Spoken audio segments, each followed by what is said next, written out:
going to dive a little bit deeper and learn about some of the advanced features of LAN School. If you would like to discover how to get to the point where I am right now, where you have a thumbnail of every student showing on your screen, I would encourage you to go back and watch the first video in the series, LAN School video number 1. In this video, I'm going to discuss many of the tools that are going across the toolbar and how they can be useful for you and for your students. The first option that is useful is the Show button. This allows me to show my screen to either one student or to all of the students in the class. If I click the drop down here and select full screen, it asks me if I want to share my screen with all 25 students. If I select continue, my screen is going to take over the student screen, and that is exactly what they will see. I'm going to click no, obviously, because I'm recording right now. Alternatively, I can select a windowed option in which my screen will appear as a small window on the student's computer, but will not take up their entire screen. If I would like to broadcast to only one student, I can select that student, and the same options apply. If I select full screen, it will now tell me that I'm going to broadcast my screen to one student as opposed to the entire class. And again, I have the ability to choose a full or a windowed screen for doing that. Moving to the right of Show is Show Student.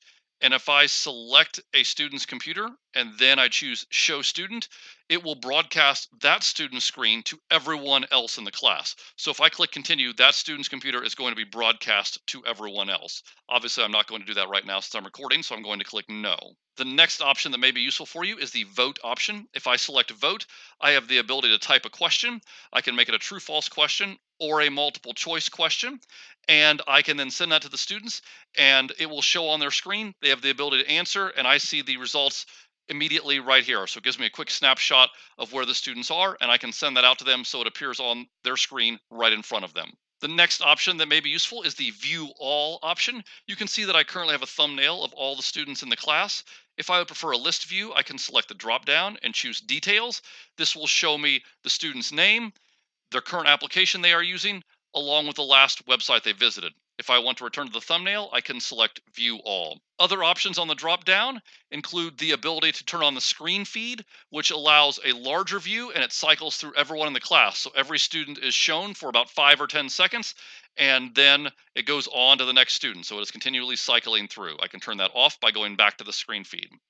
Hitting the down arrow again, I have a number of display options. I can choose the size of the thumbnail icon, whether it's small, medium, large, extra large, or best fit. After View All is Message. If I click the down arrow, I can choose to send a message to the entire class. I can type the message right here in this space. I can then click Send, and the message will be sent to all students. Alternatively, I can start a classroom chat by selecting the down arrow and then selecting Chat, and it will load the chat feature, and I can engage the entire class in a chat. Again, I would type in this space right here and then hit send to begin the conversation with the students. I'm going to close that. The chat feature does take a little bit of time to load sometimes. Of course, both of those features are useful for one student as well.